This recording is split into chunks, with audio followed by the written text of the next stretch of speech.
এইটা ছিল আমার গতকালের একটা ক্লাস ডেমনস্ট্রেশন লুক। তো এখানে মডেল চলে এসেছে, তারপরে আমি মেকআপটা স্টার্ট করে দিয়েছিলাম। এটা সবাই জানো একটা ট্রেন্ডিং প্রোডাক্ট, সেটা হচ্ছে গ্রিপ স্প্রে। ভীষণ ভীষণ ভালো একটা প্রোডাক্ট, যেটা গরমের জন্য তো অবশ্যই ভালো।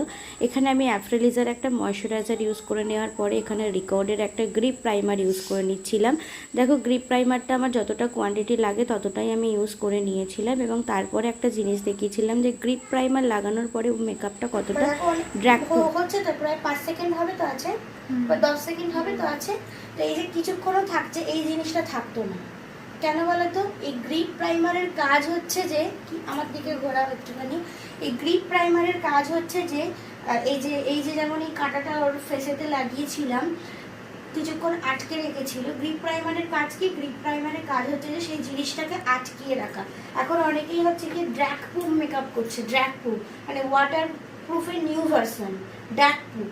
তো ড্র্যাগ প্রুফ মেকআপ মানে কি, মেকআপটা তুমি এই করো গালটা টেনে ছিঁড়ে নাও, যাই করে নাও, মেকআপটা উঠবে না, ঠিক আছে? তো সেক্ষেত্রে এই যে এই জিনিসটাকে যে আটকে রাখছে, একটা গাম মানে আঠারই কাজ তো একটা জিনিসকে আটকিয়ে রাখা। তো এটা তো আঠা নয়, কিন্তু এটা এই জিনিসটাকে আটকিয়ে রাখছে কিছুক্ষণ। তো তার মানে কি, এই জিনিসটা আঠার মতো কাজ করছে। মেকআপটা যে তুমি এর উপরে বসাবে, আঠার মতো বসে যাবে। মেকআপটা এইভাবে যদি তুমি টানো, মেকআপটা উঠবে না। কি বললাম বুঝতে পেরেছো? ভিডিওটা গ্রিপ প্রাইমার হয়ে যাওয়ার পরে আমরা হচ্ছে গিয়ে কারেক্টিংয়ে চলে এসেছিলাম। এখন বেশিরভাগ মেকআপ আর্টিস্ট এবং আমি নিজেও অনেক দিন থেকেই হচ্ছে কালার কারেক্টার ইউজ করি না, কেননা হচ্ছে গিয়ে বড্ড সেই জিনিসটা মেকআপের পরে ফুটে ওঠে। তো এখানে সবসময় আমি একটা ডার্ক শেড দিয়ে কালার কারেক্টিং করি, যাতে ফেসটা নিউট্রিলাইজিং হয়ে যায়। তো এখানে ফাউন্ডেশন অ্যাপ্লাই করার পরে আমি এখানে কন্ট্যুরিং করে নিচ্ছিলাম। যেহেতু ওর ফেসটা লম্বা, সেই অনুযায়ী আমাকে একটু গোল করে কন্ট্যুরিং করতে হবে। তারপরে ব্লাশ, এভরিথিং যা যা স্টেপ বাই স্টেপ থাকে সেগুলো করে নিচ্ছিলাম। তারপরে হচ্ছে কি ওদের আই মেকআপের থিওরি দিচ্ছিলাম। একটা হচ্ছে ট্রানজিশন এরিয়া, একটা হচ্ছে আইব্রো, একটা হচ্ছে ব্রোবোন, একটা হচ্ছে ক্রিস লাইন, একটা হচ্ছে ডিপ ক্রিস লাইন, ঠিক আছে?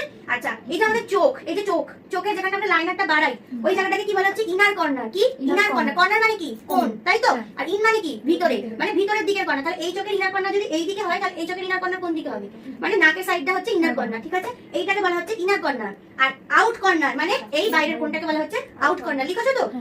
আচ্ছা, এটাকে কি বলা হচ্ছে? আই বল। এইখানে এই ল্যাসেস গুলোকে কি বলা হচ্ছে? লোয়ার ল্যাসেস। কি বলা হচ্ছে? লোয়ার ল্যাসেস। লোয়ার মানে কি? নিচে, মানে নিচের পাতা। আর এটাকে কি বলা হচ্ছে? কি বলা হয় বলো? আপার ল্যাসেস। কি বলা হয়? আপার ল্যাসেস। এই যে দেখো, এই সরি এইটা না, কোথায় লিখলাম? এই যে আপার ল্যাসেস, আপার ল্যাসেস, ঠিক আছে? আচ্ছা, এই লাইনটাকে বলা হচ্ছে কি? তোমার লোয়ার লাইন। এই যে ল্যাসেস যে লাইনটা দিয়ে গেছে, সেই লাইনটাকে কি বলা হচ্ছে? Lower water line. Theory class হয়ে যাওয়ার পরে এই হচ্ছে ফাইনাল লুক। ফাইনাল লুকটা তোমাদের